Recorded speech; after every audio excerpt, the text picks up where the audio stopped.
Hey guys, कैसे हैं आप सब। आप सभी का स्वागत है आपके अपने यूट्यूब चैनल मूवीज़ व्यू पर। कहानी शुरू होती है और हमें एक क्रिसमस का दिन दिखाया जाता है जहाँ एक घर पूरी तरीके से सजा हुआ होता है।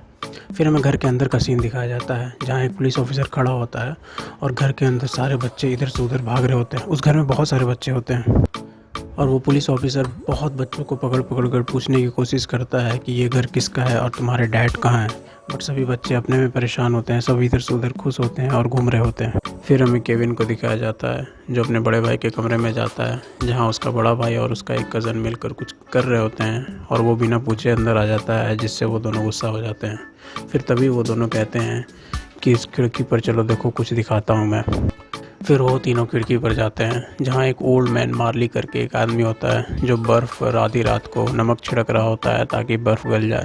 और उन तीनों लोग को बताया जाता है, उसका बड़ा भाई बताता है केविन को कि इसने अपने पूरे परिवार को मार दिया है और ये यही करता है दिन भर। और उसका बड़ा भाई ये भी कहता है कि देख लेना, ये यहाँ भी कभी न कभी यहाँ भी खून खराबा करेगा। ये लोग बातें कर ही रहे होते हैं कि ओल्ड मैन मार्ली की नज़र इन तीनों पे पड़ती है और ये तीनों डर जाते हैं और जल्दी से उस खिड़की के पर्दे को लगाकर अंदर भाग जाते हैं। फिर केविन के घर के आगे एक पिज़्ज़ा डिलीवरी बॉय का गाड़ी आकर लगता है और वो पिज़्ज़ा लेकर अंदर आता है जहाँ दरवाज़ा खोलने वाला और कोई नहीं, वो पुलिस ऑफिसर ही होता है। दरअसल वो पुलिस ऑफिसर अभी भी उसके घर में खड़ा होता है लेकिन उसे अभी तक जवाब नहीं मिल रहा होता है और सारे के सारे बच्चे अपने में मगन होते हैं। जिस पर पिज़्ज़ा बॉय बोलता है कि मैंने पिज़्ज़ा डिलीवर करने के लिए आया हूँ यहाँ। इतने में केविन के चाचा आते हैं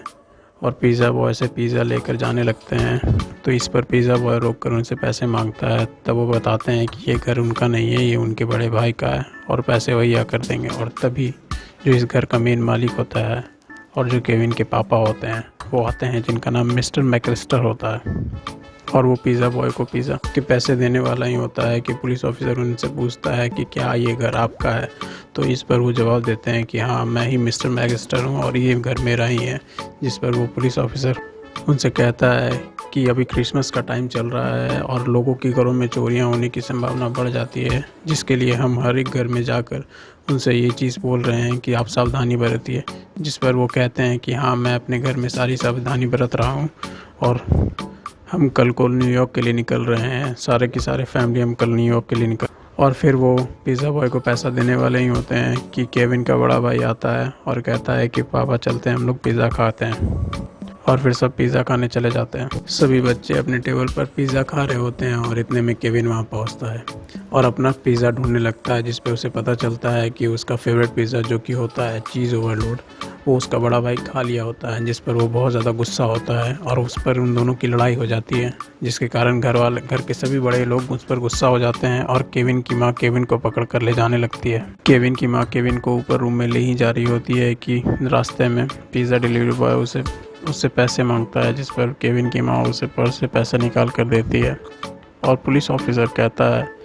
कि मेरी जो जांच पड़ताल है वो पूरी हो गई है और ये कहकर केविन की तरफ देखता है और उससे मुस्कुराता है, जिससे उसकी सोने की एक दांत बहुत ज़्यादा चमकती है जो केविन को बहुत अटपटा सा लगता है। फिर केविन की माँ उसे सबसे ऊपर मंजिले रूम में ले जाती है और वहाँ ले जाकर बंद कर देती है, जिस पर केविन उसे गुस्से से कहता है कि काश मैं अकेला होता और यहाँ कोई नहीं होता। और रात में बहुत ज़्यादा मौसम ख़राब हो जाता है, बिजली कड़कती है, जिससे घर की टेलीफोन लाइन टूट जाती है। फिर अगली सुबह केविन के माँ और पापा देर तक सोते रह जाते हैं, जिसके कारण उन्हें न्यूयॉर्क की फ़्लाइट के लिए लेट हो जाता है और वो बिल्कुल जल्दी उन सभी लोग तैयार होते हैं और वो लोग बिल्कुल जल्दी में एयरपोर्ट पहुंचते हैं। जब केविन की माँ और घर के बाकी सदस्य प्लेन में बैठ जाते हैं, तब केविन की माँ केविन के पापा से पूछती है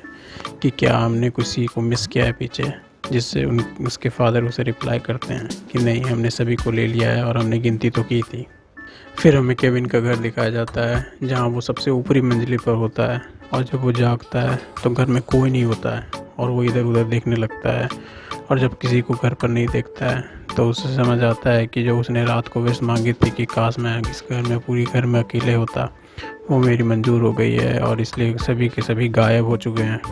और फिर वो घर में पूरी आज़ादी से घूमता है, जो मन आता है वो खाता है, खेलता है, कूदता है और टीवी देखता रहता है। फिर हमें दिखाया जाता है कि केविन की माँ को अचानक से याद आता है कि वो केविन को घर ही छोड़कर आ गई है, क्योंकि वो उसे ऊपर वाली मंजिल पर रख दी थी, जिससे वो भूल गई है उसे कि वहाँ से निकालना है। इस पर वो बहुत ज़्यादा परेशान हो जाती है और जैसे लैंड करती है वो सबसे पहले घर को फ़ोन करती है, पर क्योंकि पिछली रात बहुत ज़्यादा तूफ़ान आया था तो घर का फ़ोन काम नहीं करता है और उससे ज़्यादा और परेशान हो जाती है और वो फिर पुलिस में कंप्लेन करती है। इधर केविन को दिखाया जाता है जो बिल्कुल ही मस्त होता है, घर में खा पी कर और सोया हुआ होता है। तभी उसे अचानक घर में दिखता है, कुछ परछाई दिखता है, जिससे उसे समझ आ जाता है कि घर में कोई घुसने की कोशिश कर रहा है, जिससे वो बहुत ज़्यादा डर जाता है और घर की लाइटों को ऑन कर देता है, जिससे वो चोर डर जाते हैं और वहाँ से भाग जाते हैं। और फिर हमें दिखाया जाता है कि ये चोर और कोई नहीं वही है जो पुलिस के वेश में उसके घर में पिछली रात आया था और उसे पता चला था कि सभी लोग जो हैं वो न्यूयॉर्क के लिए निकलने वाले हैं। बट जैसे ही लाइट को देखता है वो सब परेशान हो जाते हैं और दोनों के दोनों अपने वैन में आ जाते हैं, जिस पर उसका जो साथी होता है वो उससे पूछता है कि घर में कोई है, जिस पर वो रिप्लाई करता है कि ऐसा नहीं हो सकता क्योंकि उसके घर में कोई नहीं है, मैंने खुद ही पूछा है उनसे। केविन हिम्मत करके घर के बाहर निकलता है और तभी उसे ओल्ड मैन मार्ले दिखता है, जिससे वो और ज़्यादा डर जाता है और चीखते हुए घर के अंदर भाग जाता है। फिर हमें दिखाया जाता है क्योंकि केविन की माँ न्यूयॉर्क से कंप्लेन की थी कि उसका बच्चा एक जो है वो घर में ही छूट गया है, जिसके कारण वहाँ की लोकल पुलिस उस घर में पहुँचती है चेक करने के लिए कि उस घर में कोई बच्चा है या नहीं है। जब वो पुलिस ऑफिसर उस घर पहुँचता है तो वो बहुत ज़्यादा गेट को ठकठकाता है, पर केविन सुन रहा होता है, बट क्योंकि वो डर चुका था वो दरवाज़ा ना खोलता है और ना इस चीज़ को रिप्लाई करता है कि कोई घर में है, जिससे पुलिस ऑफिसर को लगता है कि घर में कोई नहीं है क्योंकि घर में ताला बाहर से लगा हुआ था। और वो कॉल करके उन्हें कहता है कि एक बार फिर से आप बच्चों की गिनती कर लें क्योंकि घर पर कोई नहीं है। क्योंकि क्रिसमस चल रहा होता है और ये एक बहुत बड़ा हॉलीडे होता है, उन्हें रिटर्न टिकट नहीं मिलती है न्यूयॉर्क से और वो वहीं न्यूयॉर्क में फंसे रह जाते हैं और अपने केविन के बारे में सोचते रहते हैं। फिर वो अपने पड़ोस में फ़ोन करते हैं और उनसे केविन के बारे में पूछने की कोशिश करते हैं, लेकिन क्योंकि क्रिसमस होता है और वो लोग भी घर के बाहर होते हैं, उनका ये मैसेज जो होता है वो वॉइसमेल में चला जाता है। और इस चीज़ के बिल्कुल उल्टा केविन जो होता है अपने घर में रह रहा होता है और बिल्कुल मस्ती से रह रहा होता है और बिल्कुल इंजॉय कर रहा होता है। लेकिन केविन के पड़ोस में भी कोई नहीं होता है, तो वो दोनों चोर जो होते हैं उस वक्त वहीं उस घर में चोरी कर रहे होते हैं और वो वॉइसमेल को सुनते हैं तो उन्हें ये समझ आता है कि घर में सही में कोई नहीं है और वो अगली रात फिर जाने का प्लान करते हैं। अगली रात दोनों फिर से केविन के घर पहुंचते हैं चोरी करने के लिए, लेकिन वो दोनों वैन में ही होते हैं कि उन्हें दिखता है कि केविन के घर के सारी लाइटें जल रही होती है और पर्दे के पीछे उन्हें परछाई दिखता है जहाँ उन्हें लगता है कि बहुत सारे लोग हैं और वो लोग पार्टी कर रहे होते हैं, जिससे वो फिर से चोरी करने का प्लान छोड़ देते हैं और वो चले जाते हैं वहाँ से। फिर हमें घर के अंदर का सीन दिखाया जाता है जहाँ हमें पता चलता है कि घर में सच में कोई नहीं है अभी भी, और केविन ने क्या किया है कि बहुत सारे पुतलों को लाकर वहाँ रख दिया है और म्यूज़िक को तेज़ चला दिया है, जिससे बाहर से ऐसा लगता है कि बहुत सारे लोग घर के अंदर हैं और वो पार्टी कर रहे होते हैं। और उन दोनों को वापस लौटते देख केविन बहुत ज़्यादा खुश होता है और उसका कॉन्फिडेंस जो होता है वो बूस्ट होता है। और अगले दिन इसी कॉन्फिडेंस में केविन अपने लिए कुछ खाने के लिए सामान लेने के लिए मॉल चला जाता है और वहाँ खुद से अकेले शॉपिंग करता है। शॉपिंग करके वो घर आता है और सारी चीज़ों को निकाल कर अपने अपने जगह पर रखता है। घर की साफ़ सफाई करता है, किचन के में जितने भी बर्तन होते हैं उन्हें धोने लगता है। पर इतने में उसे एहसास होता है कि घर के बाहर कोई झांक रहा होता है। ये वही दोनों चोर होते हैं जो रात को उसके घर पे घुसने की कोशिश कर रहे होते हैं, जिससे वो बहुत ज़्यादा फिर से डर जाता है। पर वो इस बार अपने दिमाग से काम लेता है और अपने टीवी पर एक मूवी लगा देता है जिसमें एक धमकाने का डायलॉग चल रहा होता है। और जैसे ही वो धमकाने लगता है और बंदूक चलाने की बात करता है तो केविन अपने पटाखे को निकालता है और एक उसे बर्तन में डालकर जला देता है, जिससे बाहर वाले चोर को लगता है कि वो गोली जो है उसी पर चलाया जा रहा है और वो डर कर वहाँ से भाग जाता है और अपने साथी को ये सारी चीज़ें बताता है, जिससे उसके साथी को लगता है कि ये ज़रूर कुछ मनगढ़ंत बातें कर रहा है। और फिर वो खुद ही जाकर उस घर में झांकता है और जिससे उसे दिखता है कि केविन उस घर में अकेले है और अब वो अकेले ही अपने क्रिसमस ट्री को सजा रहा होता है, जिससे वो बहुत ज़्यादा खुश होता है और वो अपने साथी को बताता है कि इस घर में सिर्फ एक छोटा बच्चा है जिसका नाम केविन है और वो इस घर में अकेले रह रहा है, तो हम आज रात को यहाँ घुसेंगे। और ये सारी बातें केविन जो होता है वो खिड़की से सुन रहा होता है और वो बहुत ज़्यादा डर जाता है। और क्योंकि वो दोनों जो रात को आने की बात करते हैं तो केविन रात होते ही अपने घर से बाहर निकल जाता है और एक चर्च में जाकर बैठ जाता है। और क्योंकि क्रिसमस का समय चल रहा होता है उस चर्च में भी क्रिसमस कैरोल गाया जा रहा होता है और वो एक कोने में जाकर बैठ जाता है। लेकिन उस चर्च में ओल्ड मैन मार्ली भी बैठा हुआ होता है, जिसे देखकर केविन डर जाता है। लेकिन ओल्ड मैन मार्ली खुद ही आकर उस केविन के पास बैठने की इजाज़त मांगता है, जिस पर केविन हाँ कहता है और फिर वो दोनों वहाँ पर बैठकर बातें करने लगते हैं, जिससे ओल्ड मैन मार्ली अपने बारे में जितनी भी अफवाहें होती है उसे झूठे बताकर उसे ये बताता है कि वो यहाँ अकेले रहता है और ये जो क्रिसमस कैरोल जो गा रही है वो उसकी पोती होती है। ये सारी बातें सुनकर केविन का ओल्ड मैन मार्ली के प्रति जो डर होता है वो ख़त्म हो जाता है और उसे फिर ये भी समझ आता है कि उसे डरने की ज़रूरत नहीं है। और ये सोचकर वो अपने घर की तरफ निकल जाता है और अपने घर में बहुत सारी चीज़ों का बूबी ट्रैप बनाने लगता है, जिससे वो उन दोनों चोरों का सामना कर सके।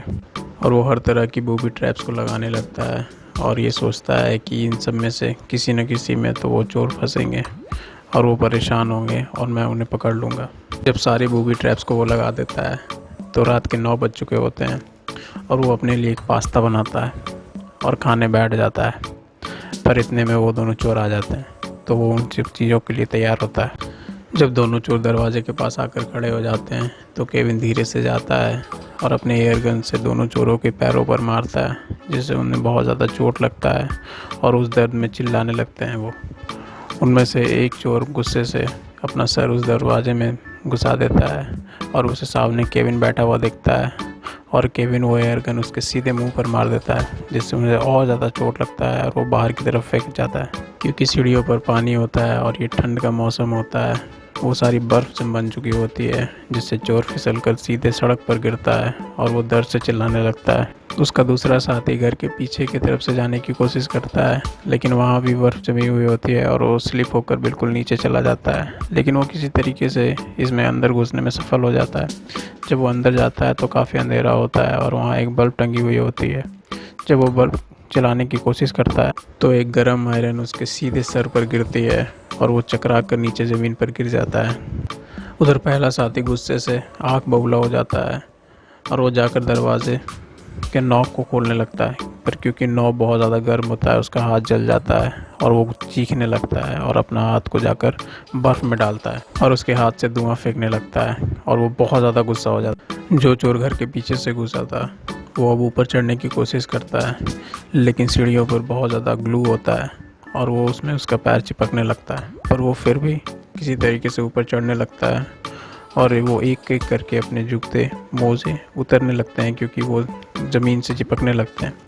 और अंत में वो खाली पैर हो जाता है। और जैसे ही अगला कदम लगाता है उस पर एक कील लगा हुआ होता है और वो सीधे उसके पैर में जाकर लगता है, जिससे वो बहुत ज़्यादा दर्द में चला जाता है और वो सीधे नीचे गिर जाता है। अगले सीन में जो पहला चोर था जो सड़क पर गिरा हुआ था वो गुस्से से आकर दरवाज़े खोलने की कोशिश करता है और दरवाज़ा खुल भी जाता है, लेकिन दरवाज़ा खुलते ही उसके सर पर आग की लपटों की बारिश हो जाती है, जिससे उसका पूरा सर जल जाता है और वो फिर से दर्द में चला जाता है और जाकर बाहर बर्फ़ में अपना सर मारता है और इस बार उसके सर से धुआं निकलता है। अब दोनों चोरों का गुस्सा सातवें आसमान पर जा चुका होता है और दोनों घर के अंदर घुसते हैं। इसमें सामने वाले दरवाजे से जो चोर घुसता है वो बिल्कुल सीधे आगे जाता है और उसके चेहरे पर एक ग्लू का प्लास्टिक लग जाता है और उसी वक्त एक फ़ैन चलता है, जिससे सारी कॉटन उसके सर पर चिपक जाती है। उधर जो चोर पीछे वाले रास्ते से घुसा था वो एक खिड़की से अंदर घुसने की कोशिश करता है, लेकिन खिड़की के जस्ट नीचे बहुत सारे बल्ब लगे हुए होते हैं और वो उस पर पैर लग जाता है और वो दर्द से वो भी चीखने लगता है। लेकिन अब दोनों चोर जो होते हैं वो घर के अंदर आ चुके होते हैं। इतने में उन दोनों को केविन सीढ़ियों पर ऊपर बैठा हुआ दिखता है और वो उन दोनों को चिढ़ा रहा होता है। दोनों गुस्से से ऊपर सीढ़ी के ऊपर भागने लगते हैं और तभी एक पेंट का डब्बा उनके सर पर आकर लगता है और वो दोनों सीढ़ी से नीचे गिरते हैं एक दूसरे पर। फिर भी दोनों चोर गुस्से से उठते हैं और वो केविन का पीछा करते हुए ऊपर मंजिल पर जाने लगते हैं और उधर केविन खिड़की पर खड़ा होता है, लेकिन वो पहले से ही खिड़की पर एक रस्सी बांधकर बैठा हुआ होता है और वो उस रस्सी से स्लाइड करते हुए अपने ट्री हाउस में चला जाता है। और ये देखकर दोनों चोर भी उस रस्सी को पकड़कर आगे जाने लगते हैं, लेकिन क्योंकि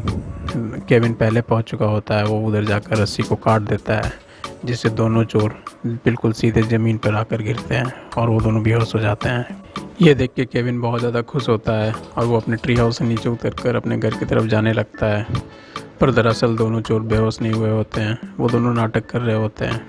और वो दोनों उठकर केविन के पीछे लग जाते हैं। ये देखकर केविन दौड़कर अपने घर में घुसने लगता है, पर इस बार वो दोनों चोर जो होते हैं वो केविन को पकड़ लेते हैं और दरवाजे पर टांग देते हैं। इतने में ओल्ड मैन मार्ले वहाँ पे पहुँच जाता है और अपने शवल से दोनों चोरों को मारता है और उन्हें बेहोश कर देता है। फिर वो पुलिस को इन्फॉर्म करता है, जिससे पुलिस उसके घर पहुँचती है और उन दोनों चोरों को पकड़कर ले जाती है। फिर हमें दिखाया जाता है कि केविन की माँ वहाँ पहुँचती है और केविन को सामने देख के बहुत ज़्यादा खुश होती है और उसे गले लगाती है और मूवी यहीं पर ख़त्म होती है। आपको ये कहानी कैसी लगी कमेंट बॉक्स में ज़रूर बताएं। नए हैं तो इस चैनल को सब्सक्राइब करें और नोटिफिकेशन के लिए बेल आइकन को प्रेस करें। जय हिंद।